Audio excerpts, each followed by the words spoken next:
It's time for At Home with the RubberDucks, powered by First Energy. 640 WHLO gets you closer to your hometown team with stories of the game and updates from the season ahead. Line to left center, that's a base hit and a game winner for the Akron RubberDucks. Akron RubberDucks baseball, affordable family fun. High drive to right, that's well hit, back, that ball is gone, it's a home run. Here's your hosts, Marco LaNave and Jim Clark.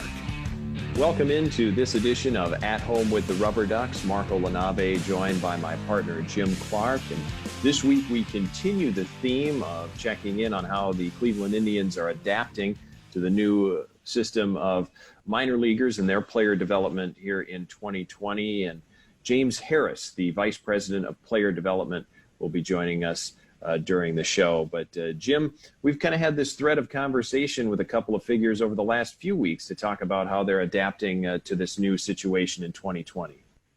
I think they're still finding out things as they go along, basically, with COVID still lingering.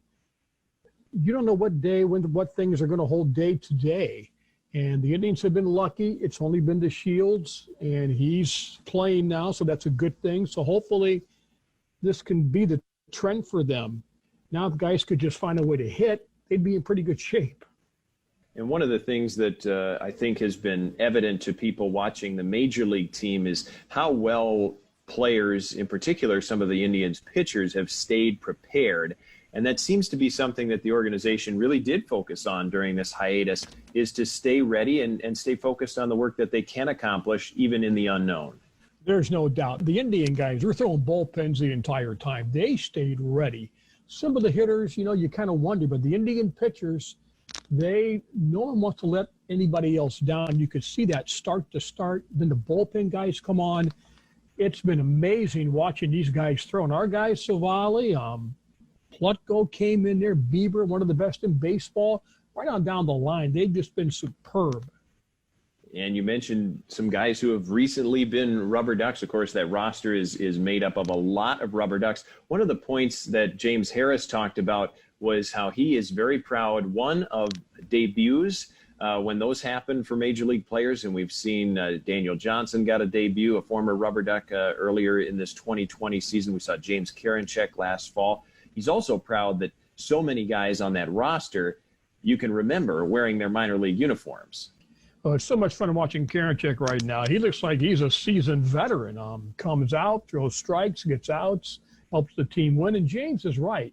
You think back to those guys when they were with Akron, now get to where they wanted to get all along. You get a good feeling about that. And also, that has been a tradition for a long time, and we touch on that a little bit in your conversation. We share more of what you had to say with Brad Komminsk this week. He is so entertaining.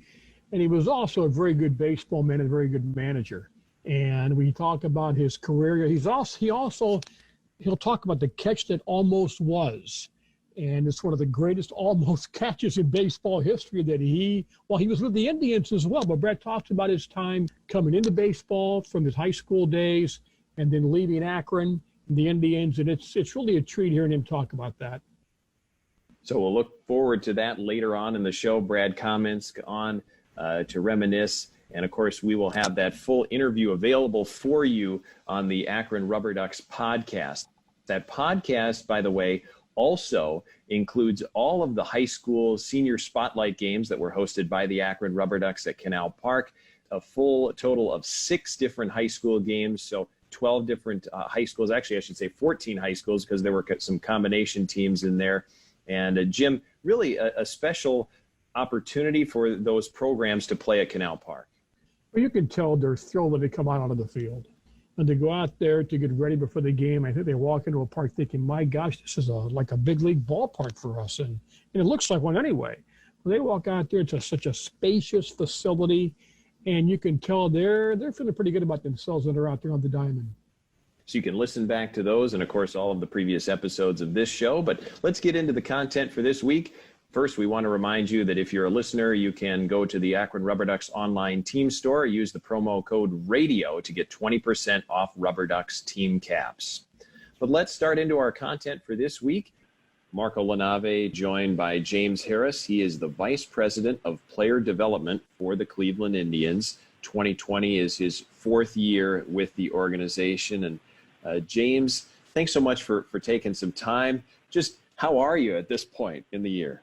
Yeah, thanks for having me. I'm doing well. Just like a majority of the people listening in, I'm missing baseball at the minor league level, but I get to watch a little bit of major league stuff on TV just like everyone else. But I miss the promotions, I miss the food, I miss the fans, I even miss the rain delay. Well, James, you've got a great story, and I don't know how familiar our listeners might be yet with it. You had a significant background in football before you began your work in baseball. What first got you into football, and then what attracted you to baseball? Yeah, I mean, I was a kid who played a lot of sports as a kid.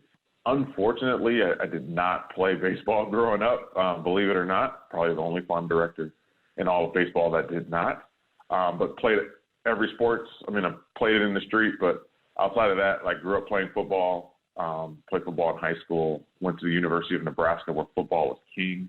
I went there in the 90s.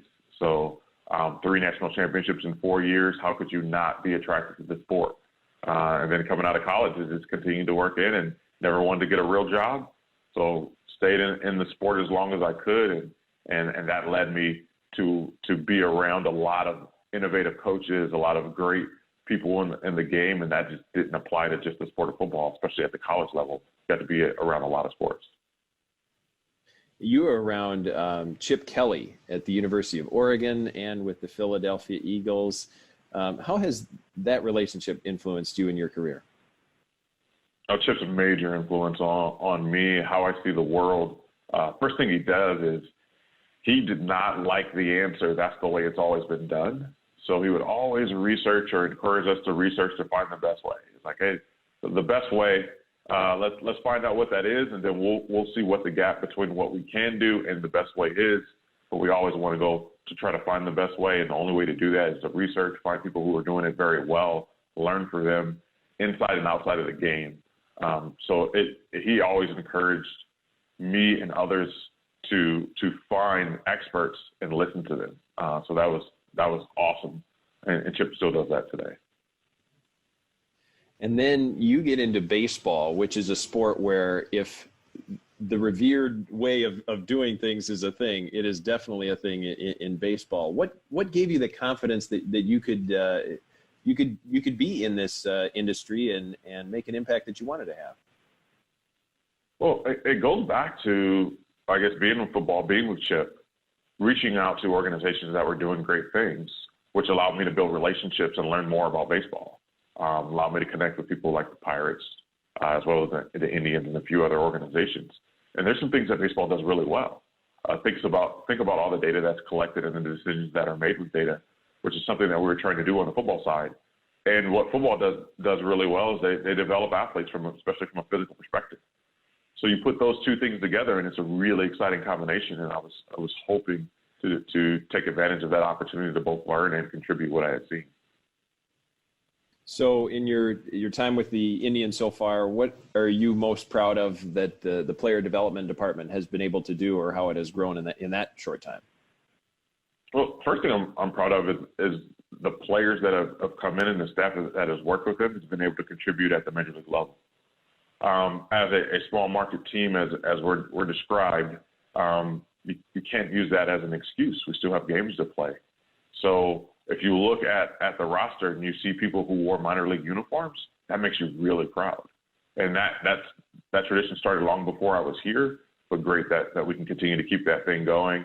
And one of my favorite things to do in the game is to see people make their debut. So just this last couple of weeks, Cam Hill, Daniel Johnson, people like that making their debut, I couldn't be more happy for them, more happy for the organization. And those are paychecks that are not monetary, so really exciting times.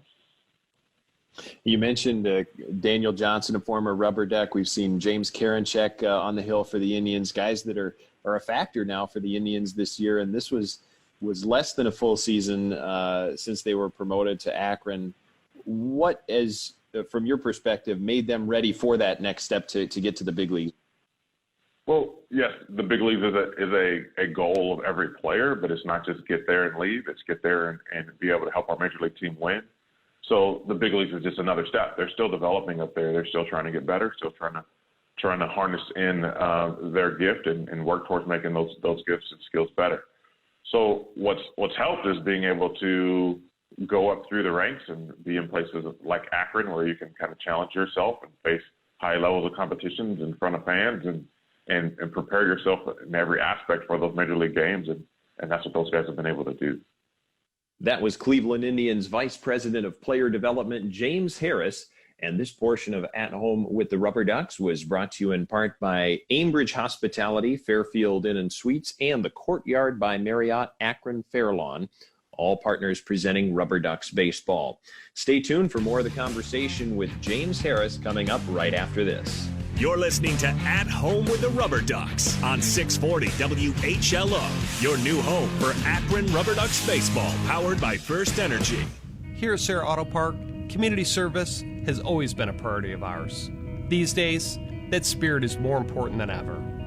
Join us as we do everything we can to take care of our doctors, nurses, all other essential businesses, and their employees.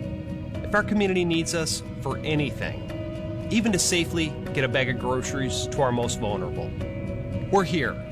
We'll get through this together. Sarah Auto Park.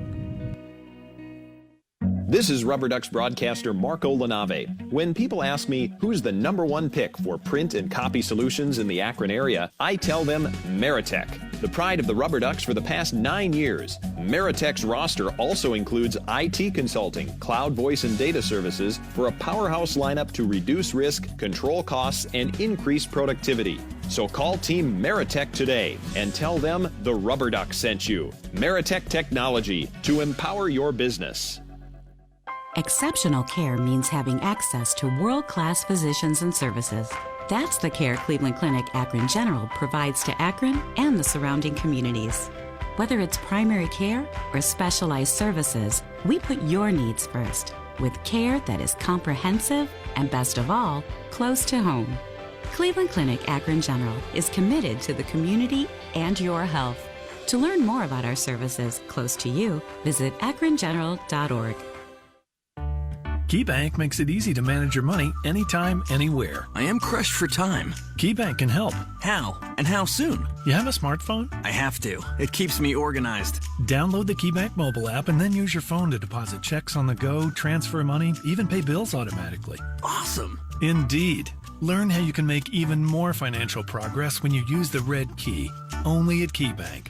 Visit key.com or your local branch. Member FDIC. Are you looking for a great apartment with the best location? Fir Hill Towers Apartments is just a 5-minute walk to the University of Akron or a 5-minute drive downtown. You'll find spacious living, convenience, and fun with a wide variety of restaurants and entertainment just outside your door. Perfectly suited for young professionals and students on the go looking for off-campus living. Stop by 55 First Street Hill, Akron, or call 330-762-7000. That's 330-762-7000 today and reserve your apartment home.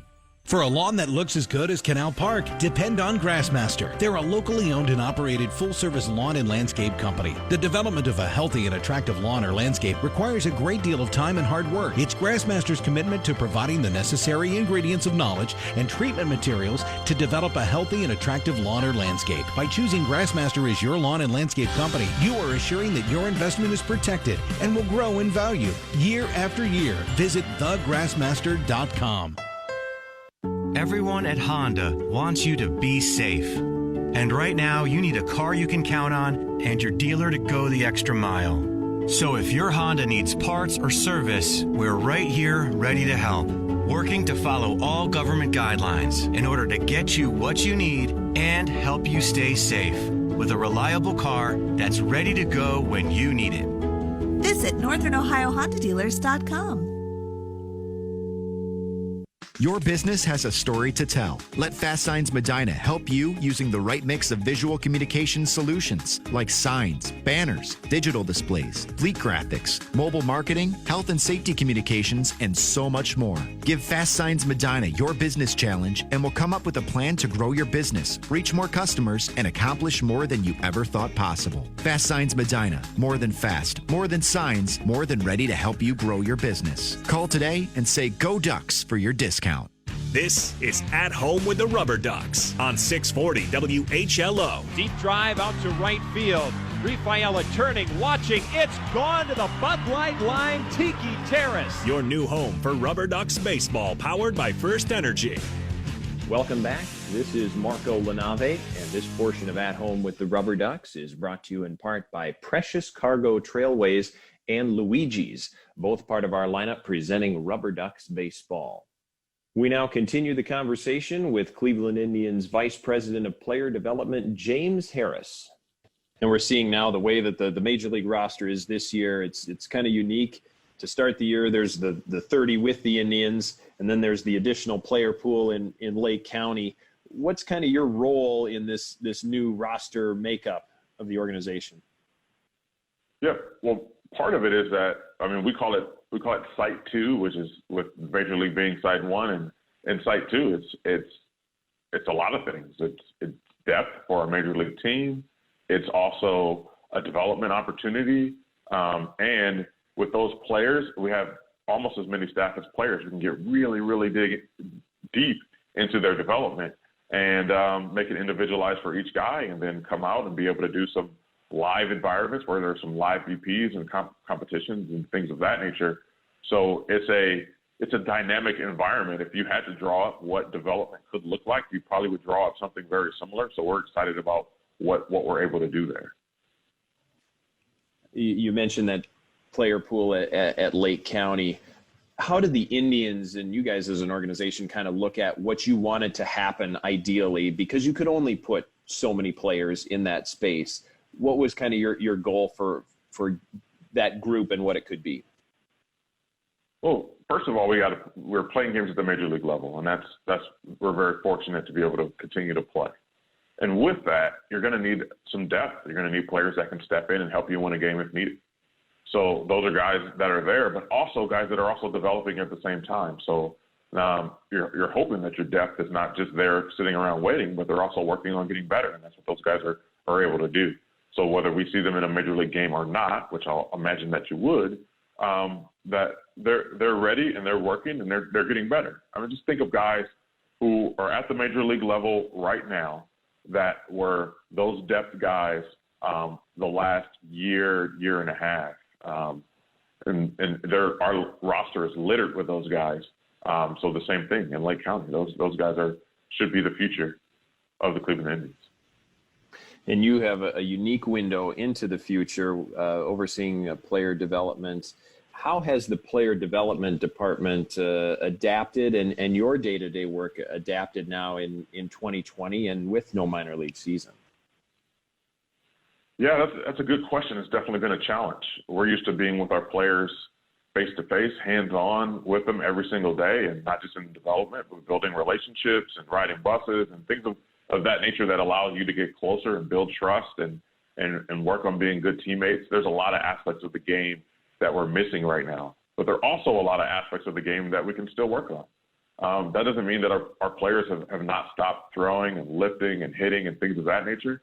So we've had to get creative in ways that we reach out to them. Our hope is that 2020 is not a loss. We hope that we can be better in 2021 than we were in 2019, and 2020 is just a bridge to that.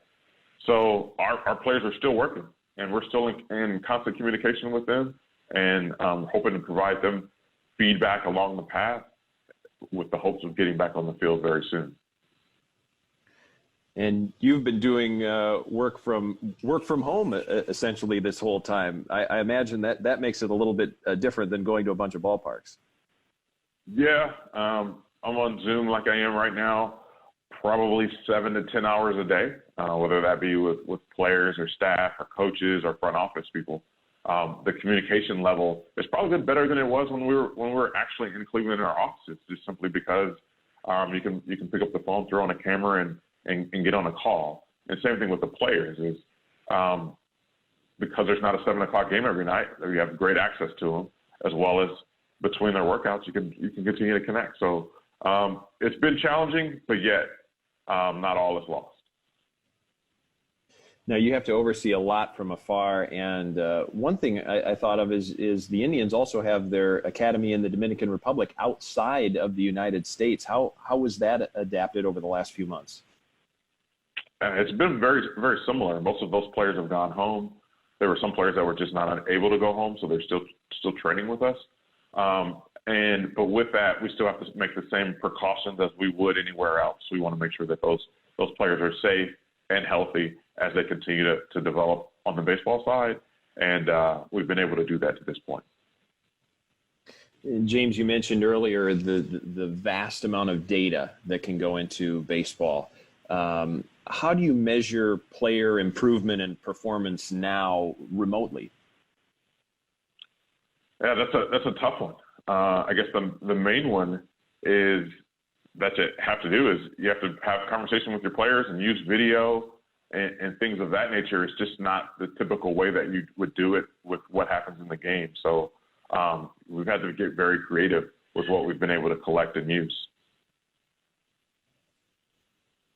Now, you mentioned this being a bridge to 2021. How much could this year, 2020, for a given player impact what affiliate he would start with next year? That's a really good question. Without having any games and without having a true measure of how that player would perform in those games, I think spring training, as we get those players all back and some sense of normalcy, will give us a good picture. But there's a lot of things we can take a look at. I mean, number one is they'll be a year older. Free agents, some of them will move on. There's going to be opportunities. There are things that we can track, like we talked about before. So we're hoping that guys are ready. We're hoping that we don't have to start all of the players where we would have started them in 2020. We hope that 2021 looks not exactly, but pretty close to what it would look like if we were playing. And James, when you first had to sort of face the reality that there would not be a normal season this year, what came across your mind as kind of the goals that you wanted to make sure that you and the staff and the players focused on to accomplish what you could still control? Yeah, I mean, I guess I was cautiously optimistic up until the end. Figured that was holding out hope that we would continue to play games. Once that did not seem like a reality, that the key was to see how much progress we could make in 2020. It was like we didn't want 2020 to be a year of lost development. So it's like, how much progress can we make? Whether it be, can we make guys more flexible or stronger, or could we help them be better defensively or better base runners or things of that nature? There are things that each and every player are working on, and how do we attack that in 2020? We had a chance to see last year Nolan Jones come up after he made the appearance in the Futures game in Cleveland, then going to the Fall League and then working through the injury and the surgery there. Seemed like he got that taste of big league camp, but how does a guy like that sort of adapt to this, I guess you call it, interruption? Yeah, I think a guy like Nolan, who's with us on our roster currently, who's actually getting live ABs every day. He's working with our coaches one-on-one. I think that his development curve has not been interrupted too much because we could still get sim games and things of that nature in person. He's facing major league caliber arms every day. So we're really excited about his development and the resources that we have around him to continue that development. That was Cleveland Indians Vice President of Player Development, James Harris. And this portion of At Home with the RubberDucks was brought to you in part by Johnny Lote's Latin Street Corn and the Akron Zoo, both presenting RubberDucks baseball. Stay tuned. After the break, we'll conclude the conversation with Indians Vice President of Player Development, James Harris. That comes your way right after this. You're listening to At Home with the RubberDucks on 640 WHLO, your new home for Akron RubberDucks baseball, powered by First Energy. This is At Home with the RubberDucks on 640 WHLO. Ruda going back. It's over his head. It's over the wall. The first Double-A home run for Oscar Gonzalez. Your new home for RubberDucks baseball, powered by First Energy. Welcome back. This is Marco LaNave, and this portion of At Home with the RubberDucks is brought to you in part by Suma Health and Golden Crisp Potato Chips, both in the lineup presenting RubberDucks baseball. We now continue with Cleveland Indians Vice President of Player Development, James Harris. Now, James, I know you've got a big picture that you have to look at. How much did you have to get into protocols and guidelines for safety and health and all that sort of thing? Because I know you do have some background in some of the health and wellness as well. Yeah, I think health and safety is everyone's job. So we have a medical department led by Lonnie Soloff and a group of trainers and doctors that have led this whole process and allowed us to progress into where we see now. But then there's also people within our department who handle the logistics of, okay, where will the hand washing stations be, and do we have all of our information, and who's in the building at what time, and what time does everyone leave? There's a lot of logistics that go around, and there are too many people to mention that are involved in that process, and my part of that is very, very small. There's probably at least 100 people making sure that the safety, the health and wellness of our players and staff are taken care of on a daily basis. And James, this has also been kind of a unique year, demanding a lot from leaders.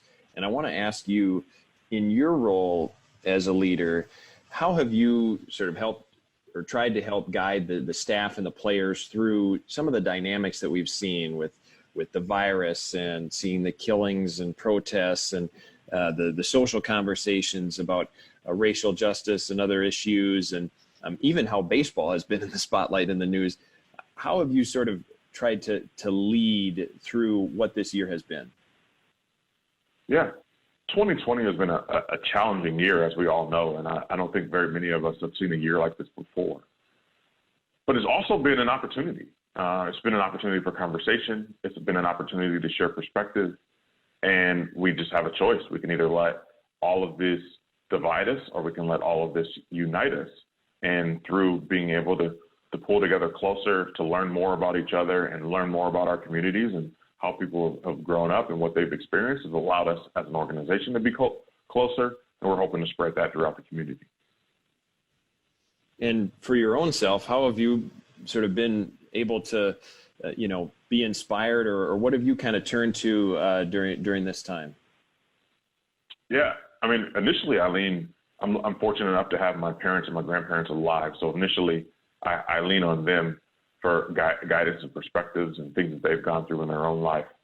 I have a wife and 2 children who I'm responsible for. So just making sure that they have an understanding of what this world is, what this world was, and what this world will be, and their role in it. And then being able to lean on my teammates within Cleveland organization, whether that be both players and staff, and being able to not only share my perspective, but hear others' perspectives as we kind of navigate where the world is right now. And we talk about growth and learning, but James, what do you feel like you've learned from this year so far? Well, number one is like there's uncertainty in life, and being able to look at what you have from the resources and the people around you and be able to face that uncertainty head on is something that we've gotten a lot of reps at this year. So I've learned that the people around me are very resilient. I've learned that I can be resilient with the help of the people around me, both family and teammates. And there's a lot more that I need to learn about both myself, the community. I mean, as for those, because it's a radio, I'm Black. I'm 43 years old. I've been in this world for a few decades, and there's still a ton that I need to learn, as well as opportunities to teach those around and provide perspective. So I've had the opportunity to be around some really special people. So I've learned to be quiet and listen as I learn. James, so many people have been wanting something to get excited about in sports, and so many fans are listening to this. But from your perspective, what have you most missed this year, and how you've had to adapt? I think what I've missed the most is actually being in the stands at games. I love watching it on TV, which is great, but in my role, I'm usually in a minor league park every night. So I miss the games, I miss the promotions, I miss the smell of the food, I even miss the rainouts, I miss the fireworks shows at the end of the night, usually every weekend. So all of those things, sitting in the clubhouse, talking to the staff, the drives between parks, I miss it all. So hoping to get back to that really soon. And James, what has you most excited for the future of your department and the Indians organization as well as you move forward from 2020? Well, most exciting is I feel like we're continuing to develop. This is not a year off. This is a year on, actually. We're really digging in and looking forward to seeing our players when we get back to see the progress that they've made. Looking forward to the continued impact of players within our system, helping our team win in Cleveland. And I'm looking forward to the Cleveland team competing for a championship no matter what the season is this year. Well, James, we really appreciate you taking the time with us on At Home with the RubberDucks. Thanks for all the work that you've put in to influence the players and the personnel that we get to enjoy so many nights during a normal summer. We appreciate you keeping up the work this year. Awesome. Thanks for having me. That's James Harris. He is the Vice President of Player Development for the Cleveland Indians. And this portion of At Home with the RubberDucks was brought to you in part by the Pellegrino Music Center and Papa John's, both on the team of partners presenting RubberDucks baseball. Coming up next, Jim Clark catches up with former Akron Aeros manager Brad Komminsk to talk about his career in baseball. Stay tuned for that after the break. You're listening to At Home with the RubberDucks on 640 WHLO, your new home for Akron RubberDucks baseball, powered by First Energy. Are you looking for a great apartment with the best location? Fir Hill Towers Apartments is just a 5-minute walk to the University of Akron or a 5-minute drive downtown. You'll find spacious living, convenience, and fun with a wide variety of restaurants and entertainment just outside your door. Perfectly suited for young professionals and students on the go looking for off-campus living. Stop by 55 First Street Hill, Akron, or call 330-762-7000. That's 330-762-7000 today and reserve your apartment home. There aren't many things in life that are easy. There's easy listening music, easy chairs, easy money. But did you know that you can enjoy all three while getting rid of your old energy-wasting refrigerator? You can schedule a pickup without moving from your easy chair. We'll haul it away and even pay you for it. So go ahead, take it easy, and let us take it from here. First Energy's Ohio Utilities will pick up your fridge and you'll get $50. Just visit EnergySaveOhio.com to schedule a pickup. Now that's easy. What's better than a good steak? A great steak at a great value in a fun place. Texas Roadhouse.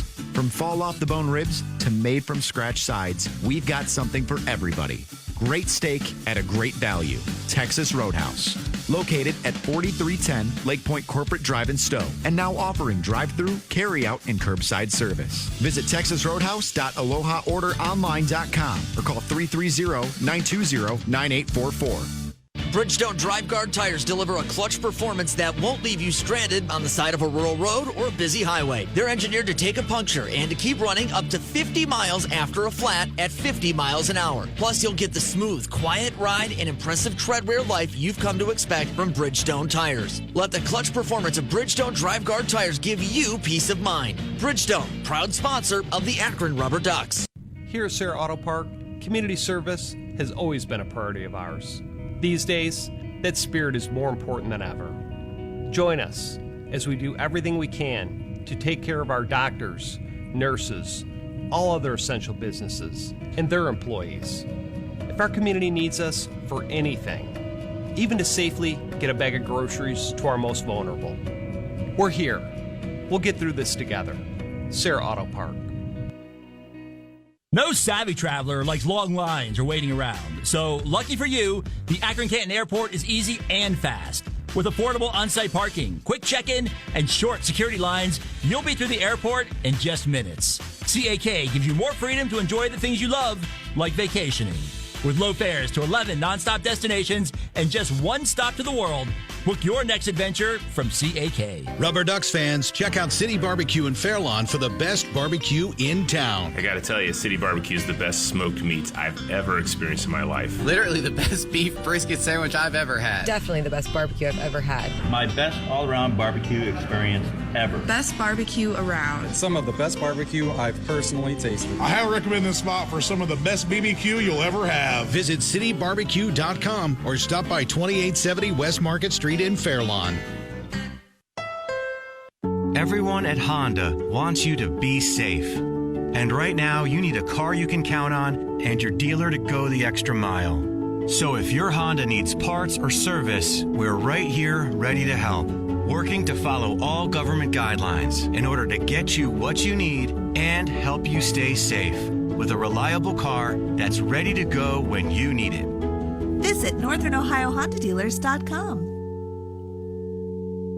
This is At Home with the RubberDucks on 640 WHLO. Relay home, it is not in time. Two-run double by Mejia. Akron now leads it 6-2. Your new home for RubberDucks baseball, powered by First Energy.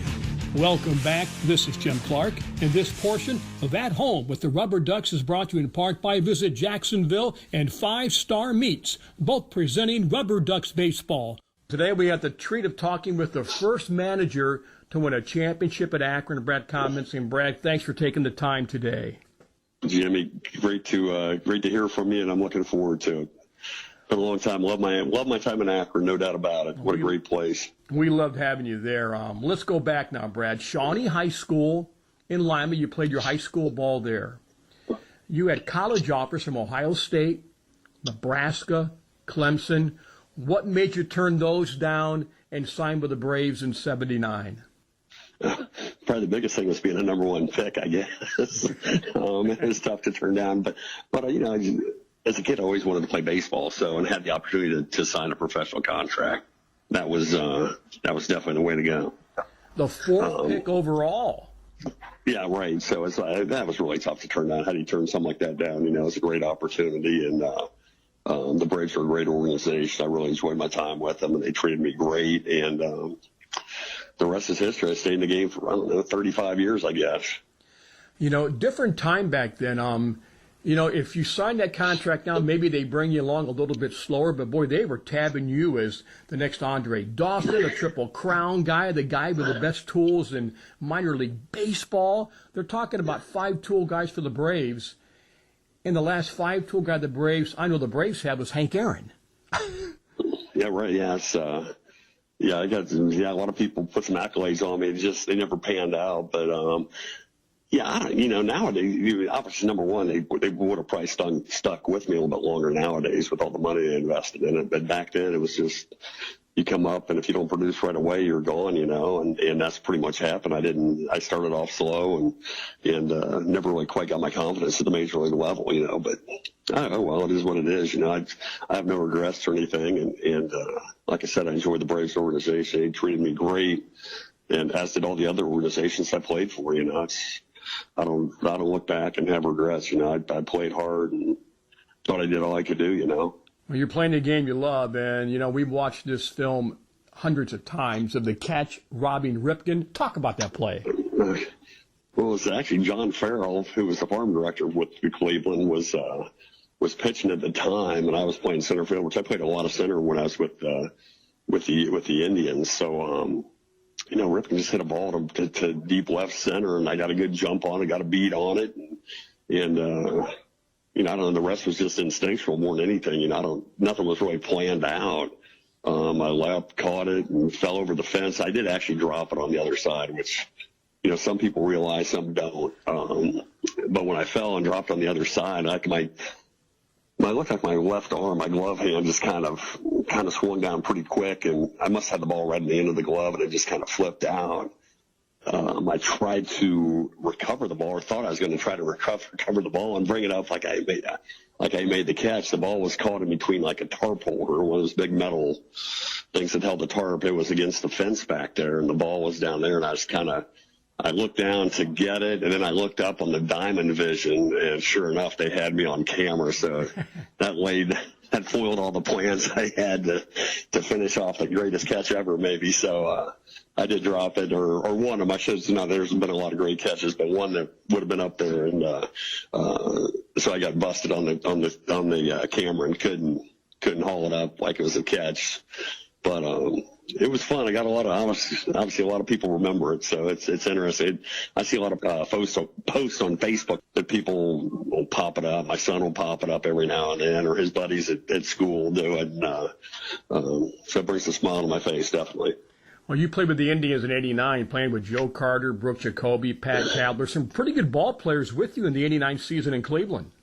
Yeah, we had some good players. I mean, obviously Joe Carter. I mean, guys, almost a Hall of Famer, if not. I mean, he was a heck of a player. And Brooke, I signed with the Braves with Brooke. He came up with the, first couple of years with Brooks until he got traded over to the Indians. I think he was in the Lenny Barker deal, I believe. Yes. So he and Butler got traded over on that. So, but I had played with Brooke up until then, so we were roommates in Richmond one year, and it was good. It was great getting reacclimated with him and playing with him again.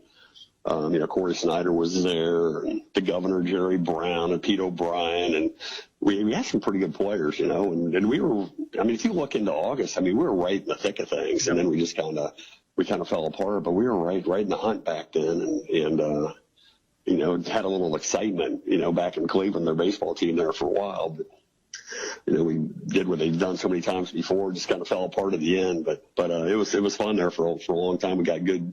The fans were coming out, and it was enjoyable. 8 years in the big leagues, even some time overseas. You had some independent ball, and you decide to give it up. What'd you do after you left the game at first? After playing, I went off too much. I just like my last year as an independent, I went to the independent leagues just to get a little coaching experience because everybody wanted coaching experience. So when I went to Italy for a couple of years, played, then I went to an independent league, got a little experience. Hal Lanier was our manager up there, so he was great to learn under. And then after that, I got a job actually with the Tigers right away. But it was kind of a fluke. I was going into really spring training, and I had a buddy, an old roommate, was a special assistant to Randy Smith up in Detroit. And one of the AAA hitting coaches, his father had just passed away, and he had to, unfortunately, but he had to clean up his estate and, take care of all that stuff. So Randy Johnson called me and said, "Hey, do you want to coach?" I'm like, "Yeah, sure," So I got hired there. It was right before spring training, a week before spring training. They hired me, and knowing nothing about me outside of Randy's recommendation. And so I kind of got into the game really quick that way, and, coached 16 years after that. Yeah. I did actually get a play. I played in the last game my first year there. We were out of players. Everybody was hurt in the big leagues, and they needed a position player. So I was the designated hitter the very, very last game of the year. Did end up 2 for 3, Jimmy. So I ended on a positive note. Your first skipper job came in Columbus in '99 with the Indians, and then Kinston 2000, and then the Aeros at that time. We're Aeros back then, yep. Aeros 2002, and the 2003 season was such a treat for us. Now, you managed one more year in Akron, and then you're off to the Bay Sox, and you had a great year with the Bay Sox. You were the EL Manager of the Year twice, once with Akron, once with Bowie, and you had a very good club in Bowie when you guys got to the finals. We did have a good team, yeah. It reminded me a lot of the teams I had with Akron, the Indians put together that I was lucky enough to manage. But, we had offense, we had pitching, we had defense, we had a little bit of everything just like that, and we just had the Travis Havner jinx, but other than that, we're pretty good. First, talk about Travis. He was given to us then in the postseason, which was kind of odd at that point. Right. I mean, he's rehabbing. I mean, I do understand it. You got to just one of those things, worked out, and he had that big grand slam against one of our aces, and that kind of took the wind out of everybody's sail, We thought we were kind of cruising along, and to give up a grand slam like that, it was like, man, of all people, if one of the players would have done it, everybody would have felt a lot better, but it would have been better if Travis had like 4 balls on the nose and been done with it. But he had the big impact play of the day, or the series probably. So yeah, well, it happens. So we still had a great year, and obviously Sarby had a great team there too. So heck of a lot of it was a good little battle. My son was a bat boy your years in Akron, Brooke and Austin. Yep. And Brooke would bring me the greatest stories because there was no one better in talking with umpires than you. I can remember the mask at home plate, the shoes at home plate. And Brooke would tell me, Daddy told a guy he should be flipping burgers. I might have done that a few times. Where did you get that stuff? I don't know. It just comes off the cuff every now and then, Jimmy. There's no rhyme or reason, I don't think, I I guess you just try to think of something clever to say, and it just comes out. And sometimes it's probably the wrong thing to say, but Brooke always was out there nosing around. You're right. He was like, you just see him kind of like a little weasel in the background, trying to, with his ears perked up and trying to get a little tidbit here and there. He was good at that. But we had fun with the kids, playing home run derby with the kids out there against the monster out in center field. We had a lot of fun. I know my kids had a lot of fun there, and I know Brooke and Austin did too. Oh, they still talk about it. Having kids around the game, I think when you're involved in a game, it's so important for them, and it carries your love for the game forever, pretty much. I think you're right. Yeah, it's like my kids do. They all, my kids still say today, it's like, especially the girls are like, when like 4th of July hits and the fireworks and everybody, I hear them friends ask me, hey, let's go down to Red, White, and Boom downtown. And obviously they didn't do it this year with the COVID going on. No one shot off fireworks, but they're like, yeah, I've seen Akron fireworks. I don't need to see any more fireworks. They're the best you have. They love just being on the ballpark, down on the bench, watching fireworks and the whole, just being around the game. It's a great environment for kids to grow up in, Well, the state of the game now is the game in trouble in your mind at all? I don't know. I'm glad I'm not in it, to be honest with you. It's just, it's such a great game. It'll survive, but there's been a lot. I don't even know how to say it all, but it's hard to watch nowadays, to be honest with you. Just all the extracurricular stuff and the way it's all put together now. They're running all the old salty vets out that have so much knowledge, and it's just, I don't know. It's tough to watch. If someone came knocking, would you ever consider going back? Yeah, not right now. I don't think so. Yeah. Unless Tito, if Tito called me and say I need a third, or not, well, Sarby's the third base coach. If he just needed like a little stat guy, I'd come up with Tito, but that's about it, probably. Do you still follow the Indians closely? Not real close, but I follow because, I know Tito, obviously, Mike Sarwell is a really good friend. We still stay in contact. So, I stay in contact more through him and watch that way. But it's more important watching my kids play more than anything, Well, Brad, we had a great time in Akron. Those were wonderful years. And, I wish you all the best, and thanks for taking time with us. Stay healthy, and hopefully we'll see each other somewhere down the road at one of these ballparks or somewhere someday soon. Sounds good, Jimmy. Somewhere down the road, we'll cross paths again. So I enjoyed my time there, enjoyed you. You're always such a professional, and, tell Brooke and Austin I said hello, too. I sure will. And your wife, of course.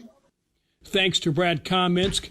Join us next Sunday at 6 for another edition of At Home with the RubberDucks. For Marco LaNave, I'm Jim Clark. So long, everybody. Thanks for listening to At Home with the RubberDucks. To listen to previous shows or for more RubberDucks baseball, follow the Akron RubberDucks podcast on the iHeartRadio app. For the latest on the team, go to AkronRubberDucks.com and follow the Akron RubberDucks on Facebook, Twitter, and Instagram. Akron RubberDucks Baseball. Affordable family fun.